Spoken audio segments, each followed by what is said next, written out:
testing. Test, test. Check, mic check. Mic test. Test 1. Test 2. Test 3.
Incorrect.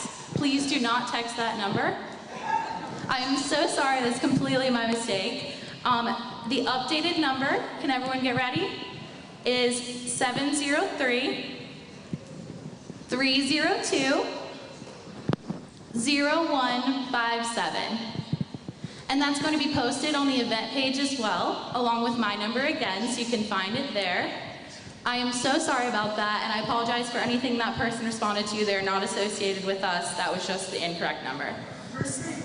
Sorry about that. Continue texting in your questions, though, and I'll repeat the number. It's 703-302-0157. So sorry about that again. We'll get started in just a moment. Sorry about that misprint, and carry on. Thank you all for coming.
Hi, everyone.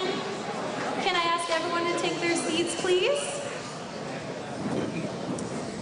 Thank you so much, everyone, for coming. My name is Jessica Brady, and I'm editor-in-chief of the Collegiate Times. Thank you. I'm really excited you guys are all here. This is a pretty exciting event. First, I would like to say a huge thank you to you all for coming. I would also like to thank the College Republicans and Young Democrats at Virginia Tech for working with the Collegiate Times to put this event together.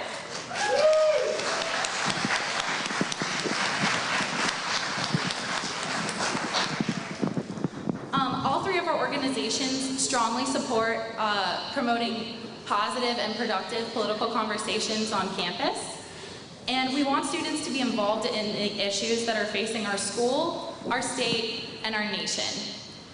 It is very exciting that ahead of the midterm elections this November, we are able to host the primary party candidates and help you have your voices heard and your questions answered. Thank you all again so much for coming. I will now go over the format of the event.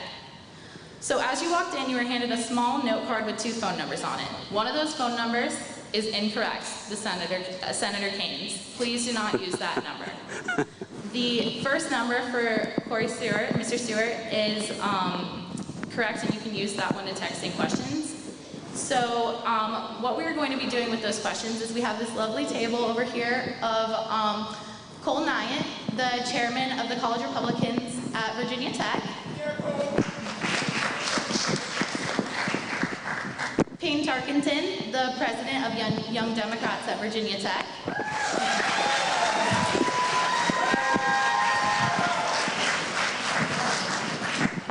Justin Redmond, the assistant opinions editor at the Collegiate Times. And Nehal Gale, the opinions editor of the Collegiate Times. So they'll be working on filtering through your questions and getting those to you, or getting those to me, and I'll be asking those questions directly to the candidates so that we can get your questions answered as efficiently as possible. I can't guarantee that all of your questions will be answered, but we'll do our best to answer all of them. So you can text in to the numbers now, and the event is also being streamed on our Facebook page, so you can find it there if you want to watch again later. So each candidate will begin by speaking briefly for a couple of minutes, and then I will ask the questions that you have sent in. Our first guest is the Republican nominee for the Virginia Senate race. He is currently serving his 4th term as the chairman of the Board of Supervisors in Prince William County. Now, let's give a warm welcome to Chairman Corey Stewart.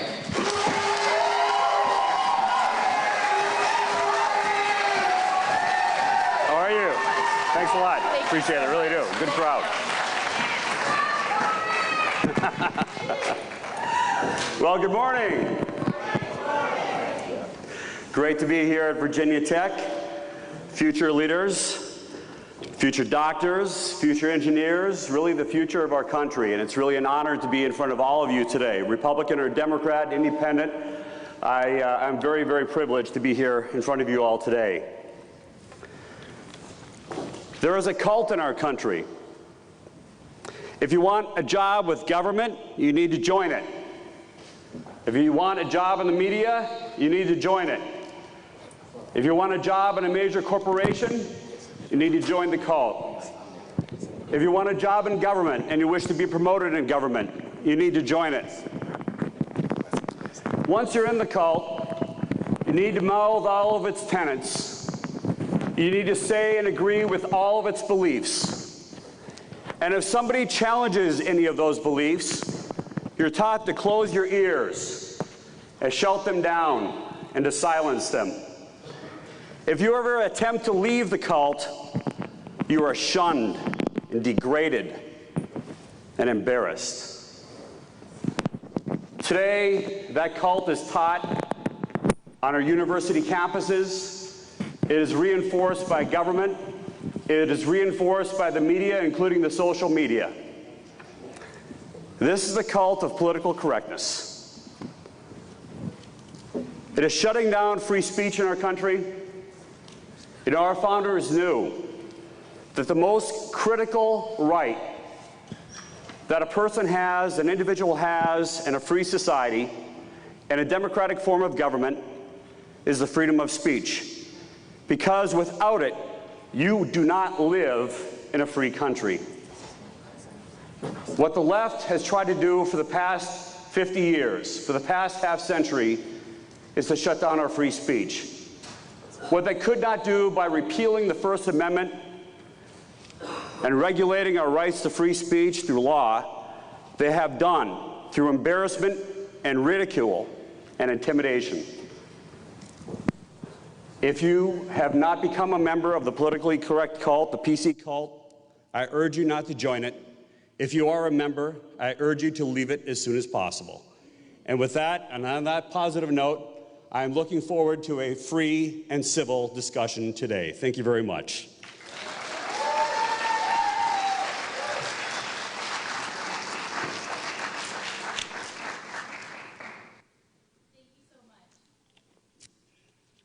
Our first question from the audience is, what is your plan to win over moderate Republicans who want to distance themselves from the party's far right wing that wants to focus on responsible spending, not Confederate statues? Well, you know, I'm not in politics to make a name for myself. I'm in politics because I want to get up here and I want to do what's right. I want to do for this country what it needs at this particular time in this particular location.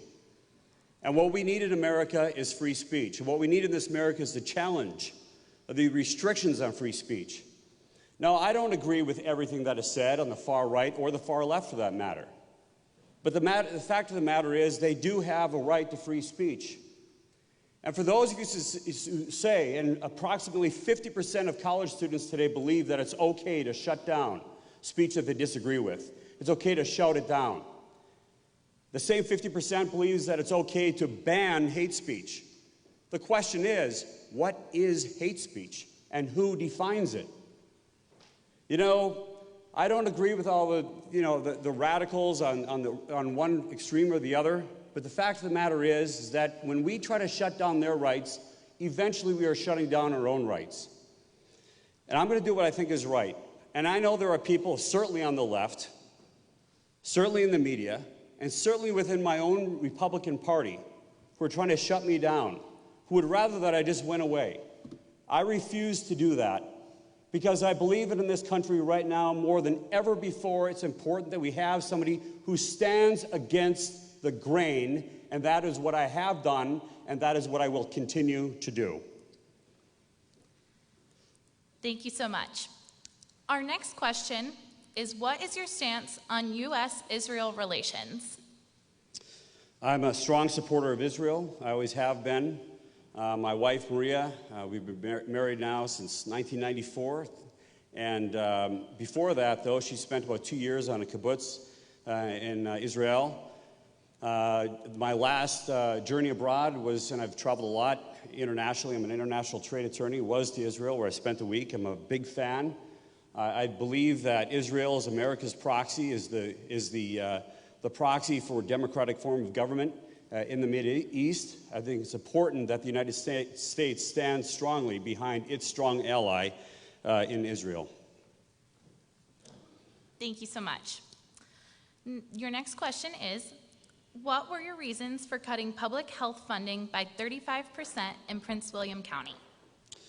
Well, you know, when you're governing a jurisdiction as large as Prince William County, you got to make some tough decisions. And I'm not sure where that statistic comes from, but it's misleading. When the recession came to Prince William County, values dropped. Most of our income for the county comes from the real estate property tax. Values dropped by 60% in Prince William County over the course of a couple of years as the housing crisis came to Virginia and the rest of the country. And because of that, I was forced to make decisions, me and the rest of the Board of Supervisors. And we did, in fact, make some very, very tough decisions. But we also decided that whatever we did, we were going to focus the resources on those services that are most important to our residents, namely public safety. Without public safety, you've got nothing. It is the #1 job of government to protect you, your families, and your rights. We never cut a single police officer. We never cut a single firefighter. And in fact, we continue to hire firefighters and police. We also decided that we were going to prioritize education. And even during the recession, we continued to build schools. We now have over 90,000 children in our jurisdiction. We continued to build schools. We continued to hire teachers. And the third thing that we did and prioritized was transportation. For those of you who are from Northern Virginia, raise of hands. A lot of you. So you know, perhaps the #1 issue facing Northern Virginia, the #1 issue that is holding down economic growth, the #1 issue that is suppressing the quality of life in Northern Virginia is transportation. The Commonwealth of Virginia has failed to build the necessary roads and other infrastructure necessary to keep up with the economic growth and the population growth in Northern Virginia. As a result of that, Prince William County, I led the Commonwealth's most aggressive, most expensive road building program in the entire Commonwealth of Virginia, even larger than Fairfax, which is more than twice the size of Prince William County. That has alleviated congestion inside of Prince William County. There's still a lot more to be done.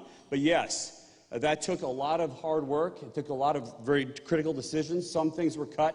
They had to be. But I'm very proud that after all that, after hiring hundreds of new firefighters, hundreds of new police, of building dozens of new schools, $1 billion worth of new roads, that today the tax bills of Prince William County are lower when adjusted for inflation than when I took office as chairman more than 10 years ago. In fact, our taxes are on average 30% lower than the rest of Northern Virginia. Thank you so much. Our next question from the audience is, do you support federal legislation such as that proposed by Senator Elizabeth Warren to relieve college student loan debt? I think it's bigger than that, isn't it? You know, I think that for young people in this country, what we need to provide you is the ability, at the lowest possible cost, with the least amount of time, to go to the university, the institution of higher learning, to receive the exact skills that you need, so that when you leave, you are prepared, without a mountain of debt, to take on the world and to be competitive. You know, just relieving student debt isn't the whole issue, because it's not just the debt, it's not just the money that you spent on your education. It is time during the prime of your lives where you spent time at the university. And if you learn something, if you got a degree in something that's not going to help you once you're outside of the university, not only have we wasted your money, we have wasted something much more valuable, and that's your time. We need education reform in this country, not just debt relief. Yes, too many of you have too much debt. My son is just starting university. In fact, he just started his first year of university yesterday, and it does concern me as well, but what kind of debt is he going to have? But what concerns me even more is when he gets that 4-year degree, is he going to be ready for the workforce? Is he going to be ready to get a good job? Is he going to be able to get out, buy a home, raise a family, and be able to support himself and his family? Is he going to be able to succeed? It's not just about debt. It's about whether or not we're teaching the right things to our students. I believe in something that was submitted last year by Senator Mike Lee, and that is the HERO Act. And what that would allow is that for too long, the federal government has been the institution through its partner institutions and accrediting various institutions of higher learning across this country. The problem is that it's become antiquated. It has absolutely no connection between the degree that you receive and the needs of the workforce inside the United States. And for that reason, we need to take that power of accreditation, and give it down to the states, where the states can work together with private industry and make sure that the things that you are learning at the university, where you're spending your time and your money, are things that you're going to be able to use once you graduate from a great institution like Virginia Tech. Thank you so much. In Prince William County, you led an initiative resulting in over 7,500 illegal aliens being turned over for deportation. As a U.S. Senator, what steps will you take in regards to stopping illegal immigration in the Commonwealth? Actually, I think it's 8,200 now, and counting. This is a common sense approach that needs to be adopted nationwide. And let me tell you exactly what it does. And when I put it in place, I had a lot more people coming in from my board than there are in this room today. We were up till 2 o'clock in the morning. They burned me in effigy. They hanged me in effigy. You know, I had to get escorted back home. We had death threats to my family. But it was the best thing that the Board of Supervisors did, and let me tell you why. Today in this country, if you're here illegally and you commit a crime, you are brought to jail. And after you've served your sentence, in almost every locality across the United States, instead of being deported, even though you're here illegally, even though you committed a crime, even though you pose a threat to the safety of the citizens of the United States, instead of being deported, you were released back into the community. That is what happened in Iowa. That is why Molly Tibbetts is dead today. That is why.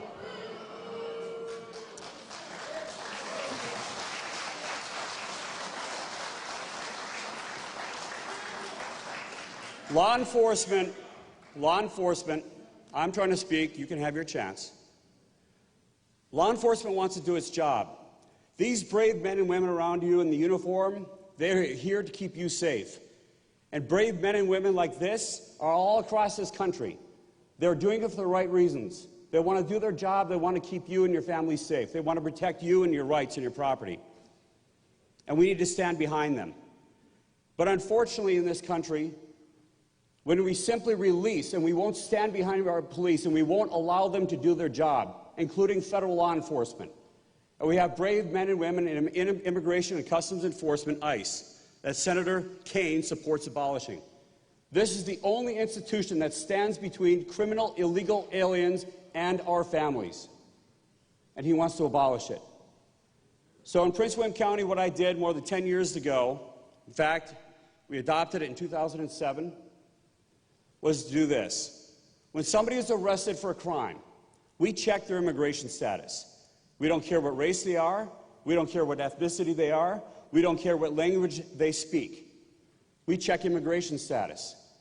And today, with 8,200 criminal illegal aliens who have been identified through this process and handed over to ICE for deportation, the crime rate in my community went down.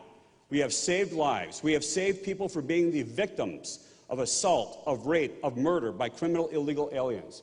But simply doing this, we are focusing in on the criminal illegal alien element within the illegal immigration community. That is what we have done. That's common sense. If you poll that question, whether you're Republican or Democrat, whether you're white or black, Hispanic or Asian, people will say, if you're here illegally and you commit a crime, you should be deported. That's what we have to do to save lives. You know, ever since I put that policy into place, I've been called every name on the book, racist, bigot, everything else. But I'll tell you something. If it saves one life, it was worth it.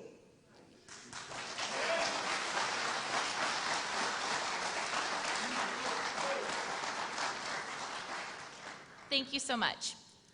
On your website, you make it clear that you are pro-life. What are your plans to rally Virginians behind defunding Planned Parenthood and placing more restrictions on abortion?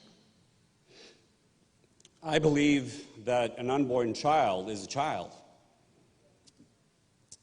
And I think that when an abortion occurs, there are two victims. It's the unborn child and it's the mother of the child. Many times, and I've spoken to many women, including some who are very close to me, who have had abortions when they were younger and they've regretted it ever since. I think that what we need to do in this country is have a real good conversation. And we have to admit that there's absolutely no excuse for an late-term abortion. And I would have absolutely supported the pain-capable bill that came in front of the United States Senate earlier this year. Senator Kaine, once upon a time, said that he was pro-life. He once upon a time said that there was a moral imperative to regulating late-term abortion. Yet, when he became the vice presidential nominee and he started taking his orders from Hillary Clinton, he absolutely changed his position. And today he voted against the pain-capable bill. The pain-capable bill says, frankly, that once the child has reached a certain age, 20 weeks or older, that you cannot have that abortion unless there's extraordinary circumstances. And he voted against that. In other words, he voted against a prohibition on abortion even up to and leading up to the point of birth. I find that morally reprehensible. And I think that the fact of the matter is that a lot of people in your generation, in fact, are waking up to the fact that this is a moral imperative, that we do something to control and reduce the number of abortions in this country.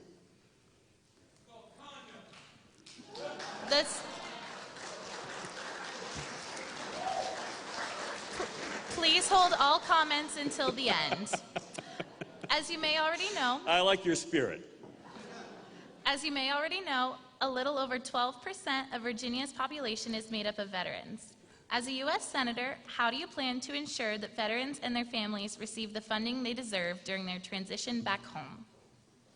Well, it is indeed a problem. Virginia, we are a very fortunate state. There's more money spent on the military in Virginia than any other state in the United States. The military is an intrinsic and important part, critical part of Virginia, of our population here, of our economy. 800,000 veterans live in the Commonwealth of Virginia. 800,000. Now, there's a couple things that we can do in Virginia. Number one, there are other states that do not charge income tax or property tax to veterans. That has meant that on the veterans' benefits, that those veterans are, therefore, they're moving to other states, or they're moving their abodes to other states like North Carolina. I think that one thing that the Commonwealth of Virginia should do is consider removing the income tax on veteran benefits. Now, I think what the United States should do is this. Our veterans are our #1 citizens. They deserve the very best health care.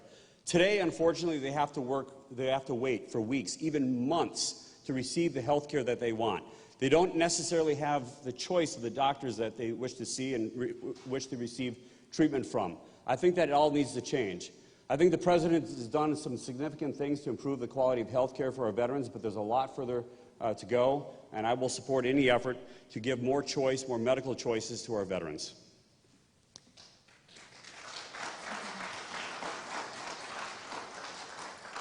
Thank you so much. Recently, the Commonwealth has lost thousands of jobs to other states, which is not something you want to hear as a soon-to-be college graduate. How do you plan to address this problem? Well, Virginia is not an island. We are part of a country that for too long has made it too difficult to find a good job. But that is changing. It is changing for a number of reasons. Number one, in December of last year, Congress and the President approved the first major tax cut since 1986. As a result of that tax cut, and even CNN will give the credit for it to the President, as a result of that, we have the lowest unemployment rate in the United States in 50 years, the lowest unemployment rate in 65 years for women in the United States, the lowest unemployment rate ever for African Americans and Hispanics in the United States. That is continuing.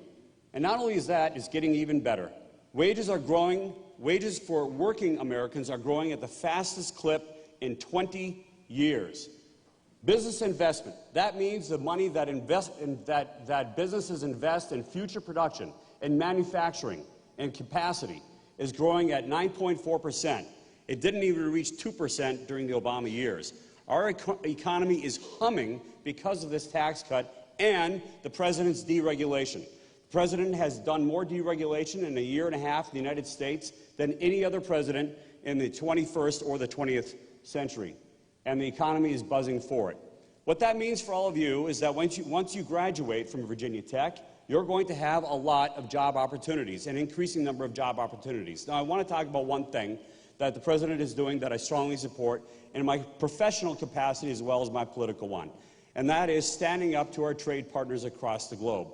Once upon a time, the United States used trade policy to make sure that we had a close relationship with our trading partners. We basically bribed other countries that say, look, we're going to give you extra fair, more than fair, trade terms with the United States if you remain part and close allies with the United States. But this has cost the United States millions of jobs. In fact, 5 million jobs since the year 2000 of manufacturing jobs that we have lost.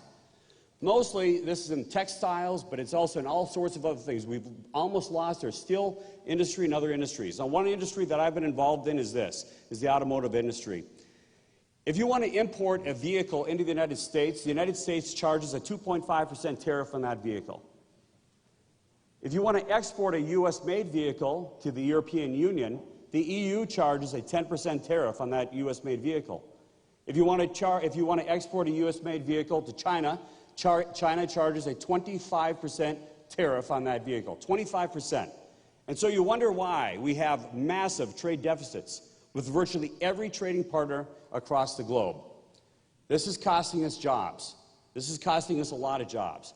And one thing that we've had presidents saying that our trading partners, including China, the EU, and others, need to drop their tariff barriers. They need to drop their non-tariff barriers to allow more American-made goods. But our trading partners they know the trick. They know the trick that although these presidents have said one thing, they have failed to enforce their promises. They have failed to enforce their threats. We have a president who is now imposing these tariffs. It's not that the president wants tariffs. The president knows that tariffs and trade wars are wrong. But the fact is that if you never carry through with your threats, no one's ever going to believe that you're ever going to carry through with them in the future. And that is why, because of that, we are now getting cooperation, beginnings of cooperation from the EU and soon China, as they will start to drop their tariffs and allow more American-made goods abroad. Let me say this. Many of you, especially at Virginia Tech and other institutions of higher learning, may not be involved directly in manufacturing things with your hands. But ultimately, no economy can remain prosperous unless you make things. Most service jobs depend ultimately on the ability for that nation to make things, to manufacture things. We need to bring back manufacturing to the United States if we wish to remain a prosperous country.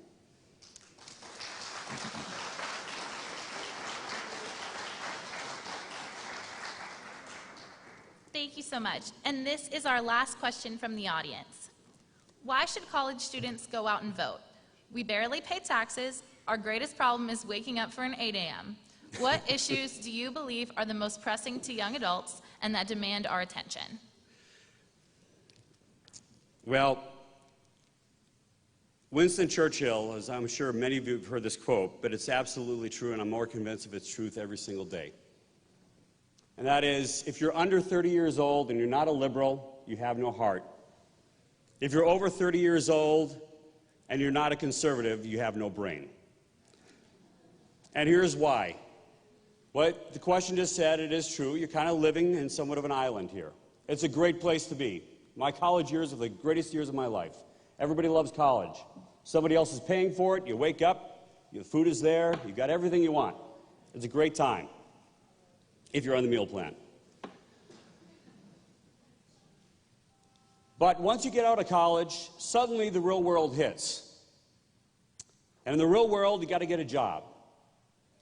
And in the real world, you're probably going to get married, you're probably going to have children, and you need to support them. You need to buy a house. And one of the first things you're going to realize when you get that very first pay stub from that very first good job that you have is what happened to all of my money. And you will be paying taxes. This is a great institution. Virginia Tech, you graduate some of the best students and some of the best, most productive workers that this country has to offer. And you're going to make you're going to make a lot of money over your career. And you're going to pay a lot of taxes for it. And you know what? That's okay, provided that government is a good steward of your tax money. If government is using your money to provide for good education, to build the roads and the other infrastructure that this country needs, to provide for the health care for those who are too poor to afford it, to protect this country, to provide and make sure that we have a strong military.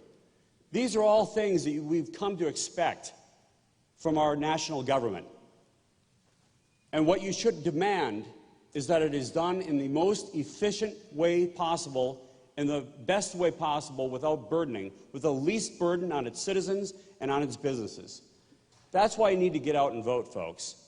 That's ultimately why you need to get out and vote, and that is for your future prosperity.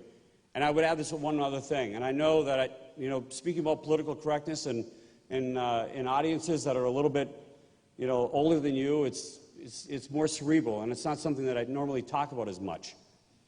But when you're young, you can think about these bigger things. And I do want you to consider this, that the founders placed in the Constitution, in the Bill of Rights, those immortal rights that man must have for a free and prosperous country. It is ultimately going to be up to you to defend those rights. because they are under threat today. And there are those who are trying to remove them. Those who oppress you are not the ones who are promoting those rights. They're not the ones who are protecting those rights. They're those who are trying to take them away. Thank you all very much.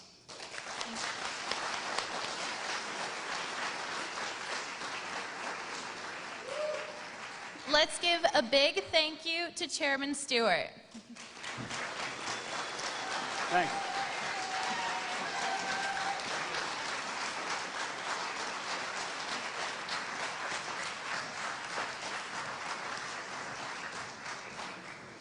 Thank you so much, everyone. Just a reminder to text in your questions for Senator Kaine. The phone number is 703-302-0157. I would now like to introduce Young Democrats at Virginia Tech President Payne Tarkenton.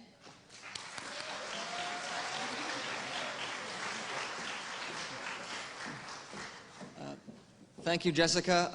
Before I introduce our next speaker, I would just like to personally thank you on behalf, I think I speak on behalf of the College Republicans and the Young Democrats when I say that you and the Collegiate Times staff have done an amazing job putting this on, and you've really been a great help to us. Thank you very much. Thank you.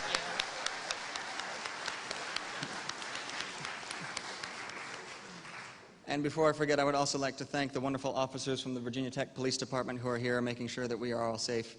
Thank you all for what you do.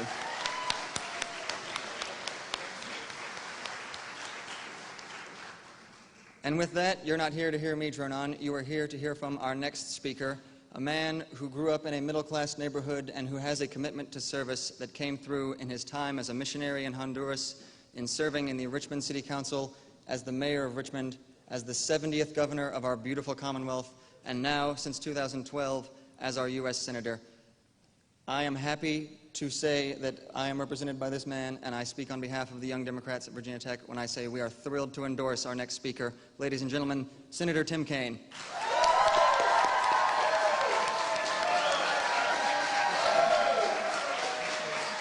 Thank you so much.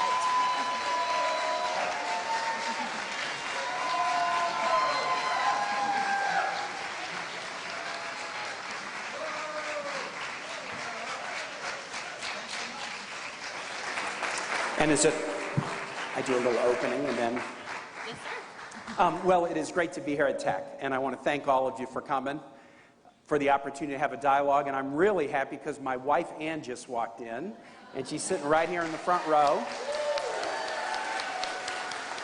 and she's sitting with a number of great friends, including your delegate Chris Hurst, and also Delegate Danica Roem, Anthony Flacavento, running for Congress, and Mary Biggs, who's a great friend on the Montgomery County Board of Supervisors. Thank you. It is very good to be here at Tech. I've had some great happiness in my life connected to Virginia Tech. I was lieutenant governor when then Governor Warner worked to get Virginia Tech into the ACC, and that was, he'll have to write the novel about it someday. But I also had the worst day of my life connected to Virginia Tech, which was the shooting on April 16th, 2007, when I returned within 24 hours from a trade mission abroad to interact with a community in pain, but also to be inspired by a community that was pulling together to deal with the very significant challenge of that day. I'm in touch with Tech families that were affected that day still, helping kids who were wounded get summer jobs, trying to continued to dialogue with the parents who lost loved ones. And it was so painful, but it drew me closer to the community when I saw the tremendous energy and love and community spirit in this place. I'm running for the Senate because I believe in a Virginia that works for all. I've been a term in the Senate, and I have strong committees: Armed Services, Foreign Relations, Budget, Health, Education, Labor, Pension. But what I really do is I listen to Virginians. And I either try to solve problems or I try to take solutions that they give me and then do them. Solving problems. We learned after the shooting at Virginia Tech that holes in the background record check system lead to crimes. And that if you have a better background record check system, you're safer. And so I was able to work as governor to close at the state level gaps in the background check system. And I'm trying to do the same thing at the federal level.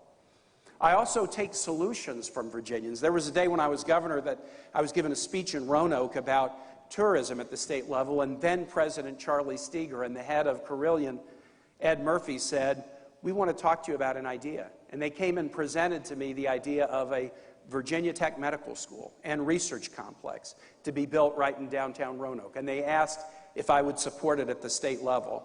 And I went to the legislature, Democratic and Republican, and we put in the funding, and that is now a pillar of the Roanoke economy, helping produce cures, helping save lives, and creating economic opportunity in the Roanoke Valley. So that's what I do. My campaign is about a Virginia that works for all. First, listening to Virginians. Second, work. I grew up in the house of an iron worker, working with my dad's ironworking and welding shop. I was an economic developer as a mayor in Richmond, as a governor in Virginia. Every year I was governor, Forbes ranked Virginia the best state to do business in the United States, even in the worst recession since the 1930s. And in the Senate now, as a member of the Health, Education, Labor, Pension Committees, we push strategies to promote career and technical education, early childhood education, all kinds of strategies to help people get the skills they need and make the investments we need to be economically successful. And finally, and then I want to take your questions, it's about a Virginia that works for all. For all. The last two words in the Pledge of Allegiance. I'm obsessed with those words because I worry that we're, frankly, living in a time where there's too much rhetoric, even from the very top, that isn't about for all. That's about for some. It's about for few. Sometimes it's just about me. But we ask our kids every day to stand in classrooms and look at an American flag and pledge to a nation that isn't just about liberty and justice, but it's about liberty and justice for all. And I believe in jobs for all, and education for all, and health care for all, and equality for all, and security for all. And I think that's what's on the ballot, not only in Virginia, but nationally this November. Are we going to send the message that as Virginians and Americans, that we still embrace the for all value at the end of the Pledge of Allegiance? I'd be honored to have your support and continue in the work, and I look forward to your questions. Thank you.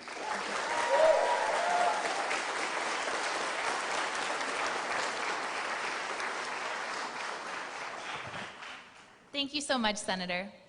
Our first question from the audience is, recently a stop work order has been issued for the Mountain Valley Pipeline. Many people in Southwest Virginia are concerned with the environmental impact of this pipeline and the effect it will have on our homes and our livelihoods. What is your stance on the Mountain Valley Pipeline? Let me talk about both the Mountain Valley and the Atlantic Coast Pipeline, because these are two projects that are proceeding in Virginia, and there's a lot of common issues with both. Three things that I'm doing. First, there is a process to determine, A, when is a pipeline needed to meet energy demand, and B, where the pipeline should go. And that's a process that is run by the Federal Energy Regulatory Commission. Because of many complaints from people in this room and others, I became convinced that that FERC process is just outdated and wrong. There hasn't been sufficient procedures to really understand public input in making these decisions. The way FERC determines whether a pipeline is needed is insufficient, and how they listen to public input to determine if it's needed, where should it go, is insufficient too. So I've introduced a bill about a year ago in Congress, bipartisan, introduced a bill in both houses to try to dramatically change the FERC permitting process to give dramatically more public input to it. That's the first thing that we need to do. Second thing we need to do, when FERC granted the permits for both pipelines, they were highly unusual. FERC has 5 members. There were 2 vacancies. They voted to grant the permits by a 2-to-1 vote with 2 vacancies. About a month later, both vacancies were filled. Basically, they rushed to have the vote before they had a full 5-member commission. And with the filling of the vacancies, it was possible that had they waited, the vote would have been 3-2 the other direction. In fact, the fact that there was a dissent at all was highly unusual. About 98% of FERC orders are unanimous. So the fact of a dissent was significant, and I weighed in and encouraged FERC to do a rehearing on both of the petitions now that they had a full 5-member panel. Finally, the current FERC chairman, who's a President Trump appointee, after listening to people, at least agreed somewhat, we need to redo the FERC permitting process. And they're now doing what's called a public notice and comment about should the process be redone, and if so, how. Senator Warner and I have weighed in, largely using the bill I introduced, to point out a number of ways that the process should be made better. There's also court actions. There's also State Water Control Board has jurisdiction over it. But at the federal level, the FERC process is bad and it needs to be fixed so that people who live in the route or nearby and their input will be respected.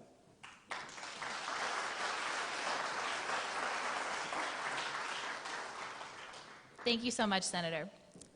How do you plan to tackle the issue of gun violence and gun control? Well, I started off and talked about this painful issue, and I had experience at an earlier level too, because when I got elected to the Richmond City Council, we had the second highest homicide rate in the United States in 1994. When I left office locally in 2001, we had reduced homicide and violent crime by about 60%.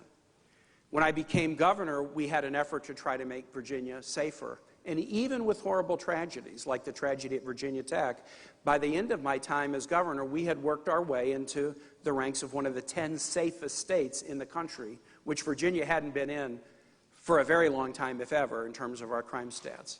What do we need to do about gun violence? There's no single answer. At Virginia Tech, the panel that I put in place to study what went wrong and what should be improved made suggestions about communication and campus safety, made suggestions about mental health that we followed some, but we still need to do more. But part of the answer is also about guns. It's not all about guns, but for those who say it's not anything about guns, bluntly, I just think that's wrong. We had to do tough strategies on guns to bring the crime rate down in Richmond, and we had to fix the background check system in Virginia in the aftermath of Virginia Tech. What should we now do at the federal level? The one thing we should do that would have the most impact is to have universal background checks before the sale or transfer of a gun. There has long been a bipartisan consensus in federal law that there are 9 categories of people that should not have weapons. The most common are convicted felons, those who've been adjudicated mentally ill and dangerous, and people who are subject to domestic violence protective orders. Those are the big 3 categories. And that's been a bipartisan consensus. Those laws have been on the books for decades. But the only way that you can make that prohibition real and keep weapons out of the hands of those whose society has adjudged shouldn't have them. Sung Wee Cho had been adjudicated mentally ill and dangerous, but the background record check system didn't work. And so the only way that you can keep weapons out of the hands of the dangerous is to have a complete background record check. We came within about 3 votes of getting that passed in April of 2013 in the Senate in the aftermath of the horrible tragedy at Sandy Hook. We've got more work to do. I think we're within a very few votes in the House of getting that one over the hump. But that's the first thing we should do. The second thing I strongly believe is that it is right and completely consistent with the Second Amendment, which I support, to have reasonable regulations, for example, limitations on the size of magazines. Sadly, in these shootings, it's often in the changing out of a magazine that the shooting is stopped. When a magazine is being changed out, the police are able to stop a shooter. In Parkland, the student who was murdering and injuring others tried to change a magazine and the gun jammed, and that's what stopped the carnage. We accept in Virginia limitations on magazines. We have for years. If you go hunt an animal with a shotgun, you can't have more than 3 rounds in your chamber and magazine. Why? And every state has rules like that. Why? Because it wouldn't be fair to a defenseless animal to hunt an animal with an unlimited or massive magazine. If we understand that when it comes to hunting a defenseless animal, we should have the same rule when it comes to weapons that are designed to produce carnage against people.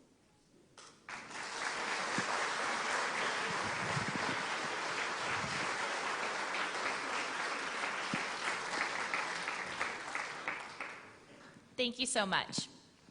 In the last 3 weeks, the EPA has begun formal proceedings for dismantling Obama-era regulations limiting greenhouse gas emissions from both vehicles and power plants. What can and should Congress do to preserve the progress we have made over the past decade in combating climate change? This is a very important one. And look, Virginia Tech is a center of science, engineering, new energy research. So this is a campus that's right at the heart of this debate. Our climate is changing. Humans are causing a significant portion of it. And if we're responsible and if we care about our kids and grandkids, we'll do something about it. So, the two regulations that you reference are first the Clean Power Plan, which allows each state to tailor their own sets of strategies for reducing greenhouse gas emissions. President Trump wants to roll that back, repeal the Obama-era regulation. And the second one is the increase in CAFE standards for vehicles. The American auto manufacturers agreed early in the Obama administration to increase the MPG innovation in the vehicles they produce. And guess what? Not only did they do it, but they started to sell a lot more vehicles. It is absolutely foolish to go back on these two sets of regulations. Absolutely foolish. So what should we... So what should Congress do about it? The good news is we've got an ability to do something about it. These are both regulations. If the Trump administration changes them, they will change them by regulation. There's a law called the Congressional Review Act that gives Congress the ability to put any regulation up and have an up or down vote about whether it should be accepted or whether it should be rolled back. So if the Trump administration finalizes, they put out an intent to roll back these two regulations, but if they take final action and roll them back, I will co-sponsor CRA's Congressional Review Act statute to try to force a congressional vote on both. I think we need the higher MPG standards in vehicles. The thing is, other nations are doing it. When President Trump says we're going to roll back, what, he doesn't think the American auto industry can be as innovative as other nations? Of course we can be. We just proved we can be. But if we roll back the requirement that it happen, all we will do is let other nations race ahead of us. When the president pulled out of the Paris Climate Accord, it's not like he's stopping the move toward a new energy future. All he's doing is ceding American leadership in the new energy future. We should be leaders of innovation, and nobody would know that better than the talented scientists and engineers here at Virginia Tech.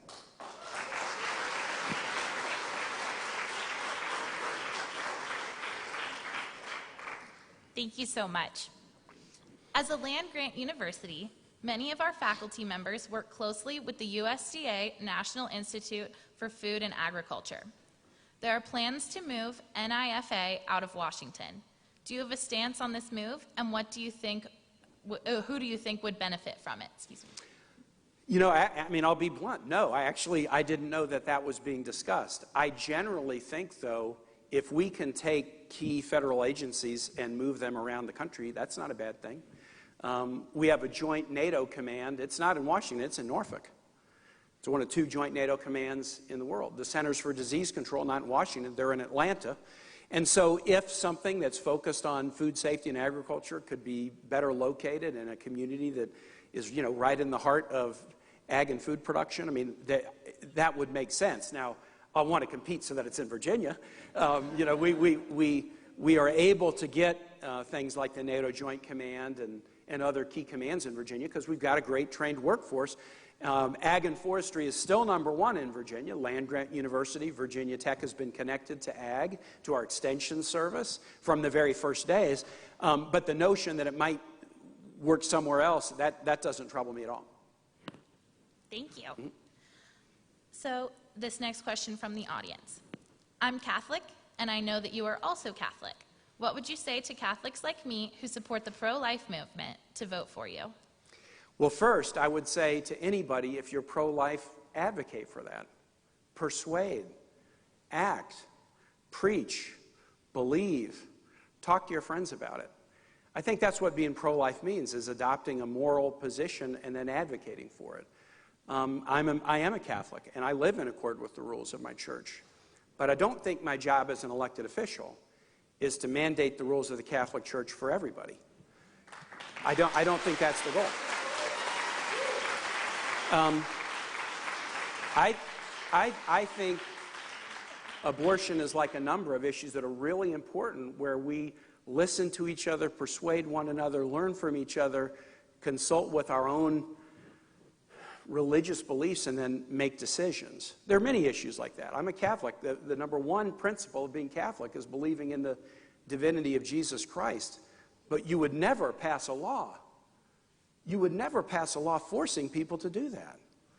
We have a society And actually, not a society, I'll say this is a Virginia value, because it was Jefferson who wrote the Statute of Religious Freedom that became the basis of the First Amendment in the Constitution. And the core of the Statute of Religious Freedom is in our country, people should be able to worship as they please or not, without being preferred or punished as a result. And they should be able to pursue their own view of morality and religion. And so I think in the area of, for the questioner or for anybody, these are really important issues. But I think they're issues that are important in the moral realm to persuade and teach about. But prior to the Roe versus Wade case, it wasn't about persuasion and teaching. The Roe versus Wade case was about, can the state use the criminal law to arrest and prosecute and jail women who make their own reproductive health care decisions. And I don't think that that's what the criminal law is for, and I don't think we should criminalize women's freedom to make their own reproductive health care decisions.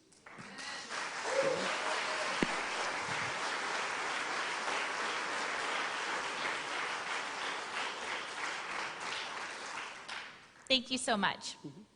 What is your stance on air traffic control privatization, and how would you protect general aviation in Virginia and in the U.S. as a whole? So this is a big issue that I will say, I've got to say, I'm not the expert on this, but I've certainly been hearing a lot about it. There is a proposal that has been floated for the last few years to do, if not a complete privatization, to establish maybe a nonprofit public-private corporation to take over air traffic control from the FAA. And some nations do that. And there's a lot of debate about it. There are those who significantly think this is a change we should make, using the example of other nations. And then there's two real significant objections to it. One is a set of objections that says, look, this is fundamentally about a way to hurt the FAA workers, including the rights that they have to collectively bargain and bargain for salaries.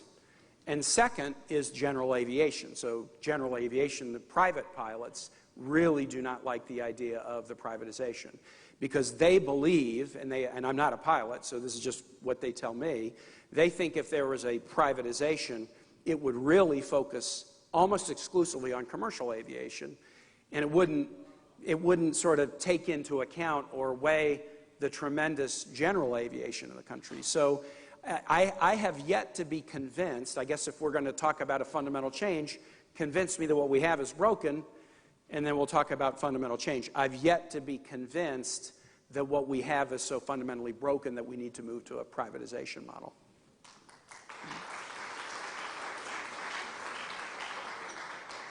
Thank you so much. The political divide in our country seems almost impossible to overcome. Can we fix what has been broken, and how do we start?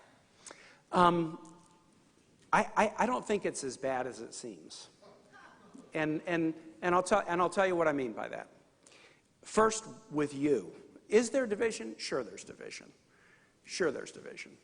But when I'm out around Virginia, in my interaction with people, it's not fundamentally about division. I've been in elected office for 24 years now. The number of face-to-face interactions that I've had with people that were unpleasant, less than 10. Now, anonymous online stuff is a little bit different, but in terms of just interacting with people who never have or will vote for me treat me civilly. I think maybe in Virginia it's a little bit, we are a little different. We don't register by party, so we're all technically independents, even if we have a strong lean, and that's a good thing. But I see a great deal of civility and common ground among y'all, among the voters, among people. And there's big divisions on issues, absolutely, but I see a lot of common ground. The one thing I would suggest to you, then I'll get to us, is you can help us, the electeds, be better if every time you interact with a delegate, senator, congressmember, you ask this question: tell me something really important you're working with someone on the other side of the aisle about. I don't think elected officials hear that enough. And if they heard it from voters, I hear it from mine, but I have colleagues I don't think hear that much. If they heard it all the time from voters, tell me something you're working on with somebody on the other side, I think that would be a good discipline for us. Now, how about us? In the Senate, I'm here to tell you that we cooperate a lot more than you think, but not near enough. Not near enough on the big issues, healthcare costs. Not near enough on letting Congress declare war rather than let presidents of either parties just start wars without Congress, right? But just using as an example, in the last 3 weeks, I've had 5 different bills signed by President Trump. I wrote 3 bills dealing with career and technical education that were rolled up into the rewrite of the Perkins Act, and that bill got on President Trump's desk. One dealing with career and tech at middle school, one dealing with attracting talented career and tech teachers, one dealing with governors' career and technical academies like what I did when I was governor. Democratic and Republican co-sponsors put into a bill, passed near unanimously. President Trump signed it. 2 Mondays ago, President Trump signed the Defense Authorizing Act up at Fort Drum, New York. I'm on the Armed Services Committee. I worked on that bill. 2 bills in there were about bringing down the unemployment rate of military spouses. I wrote and introduced those bills with Republicans. They got passed and President Trump signed them. This stuff happens every day, but you're not likely to read much about it in the newspaper. And I'll tell you why. Cooperation isn't sexy. Division is, and conflict is, and fighting is. That's going to get news. But when you're working together and shaking hands and hammering out a deal and something is passing, that's not going to get attention. So we need to do more, especially on the big issues. And you can help us do more if you challenge us every time. What are you doing with somebody on the other side of the aisle? But every day there are things going on among legislators, even on completely different sides of the aisle, very different on the political spectrum, getting things done. And that's the way I try to approach the job every day. Thank you so much.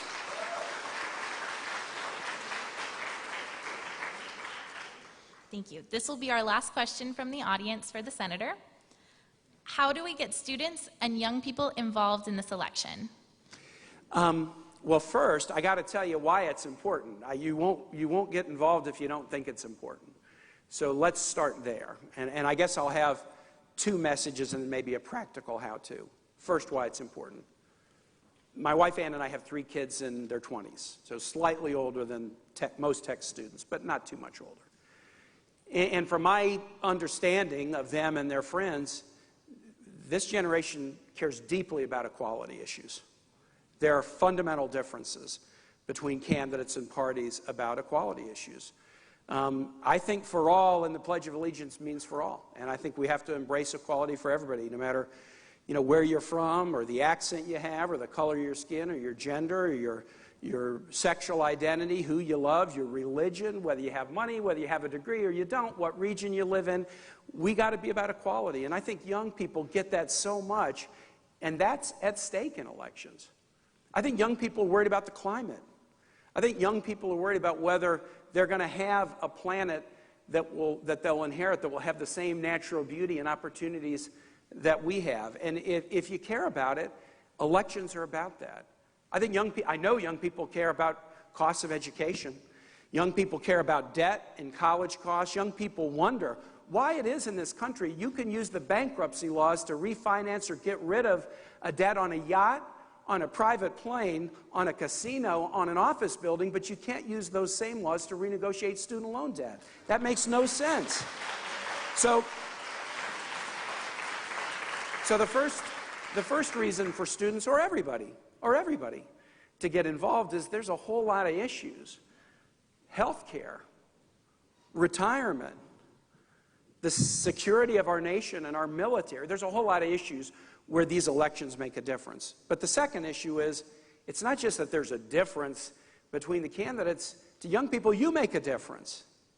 You make a difference. If you knew that there was a difference between the candidates, but you thought, well, but I'm too, what's the young vote? It's not big enough. I can't make a difference. That's one thing. In Virginia, most races are close. We've had 2 statewide races in the last 10 years, statewide races, 2 million votes plus cast, that have been decided by less than 500 votes. We had a race last year that the control of the General Assembly, House of Delegates, turned on it that came up as a tie. It had to be resolved by a coin flip. Votes make a difference. And so young voters, when they turn out in significant numbers, or anybody if you turn out in significant numbers, the election, you can claim it. You'll be the decision maker. You'll be the difference maker. So the things I would say is, first, on the issues there's a difference, and 2, you make a difference. And then the way to get involved is get involved locally. Every one of you. I mean, this is a blessing and a curse. There's an election every year in Virginia. Oh my gosh, in most states it's just in the even years and then you get a break. But in Virginia, state elections in odd years, federal elections in even years. So there's going to be one every year. There will be a race close to you. It might be school board, might be Blacksburg Mayor or Town Council, might be the House of Delegates or Senate next year. This year it's Congress and the Senate. There's a race that's real close to you. So get involved with your party, Democrat or Republican, or get involved with the candidate that you like the most. And you will find it tremendously fun. You'll meet really cool people that you'll love. It will inspire you. And you know what? The other reason to do it is you got to be running for the U.S. Senate one day. Somebody in this room. We've got to have young, first-time, exciting candidates. We've got to have a farm team of young people who are shouldering the mantle of leadership. I ran my first race when I was 35, and I was young then. Now I meet 35-year-olds who are running. I'm like, I feel so old.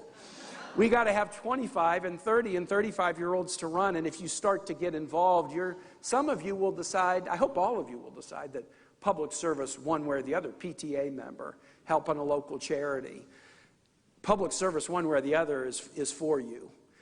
But some of you will decide it's not just public service generally, it's running for office, and the best way to start that is now.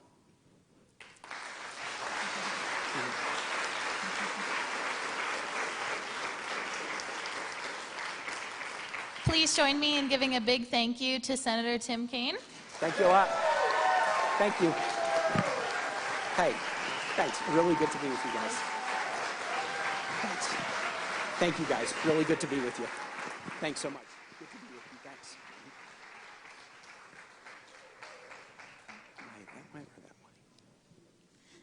Thank you so much, everyone. I'd just like to take a moment to thank so many people who put on this event. I'd like to thank the Young Democrats and College Republicans and my team at the Collegiate Times. I'd like to thank all of the officers who volunteered their time here to help us.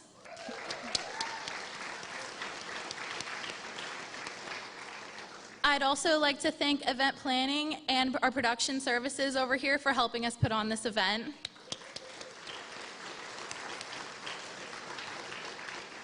And thank you all so much for coming. This was really exciting, and I love seeing my peers here excited about the issues facing us. Please join us for a small reception in the back of the room until 1. Thank you all.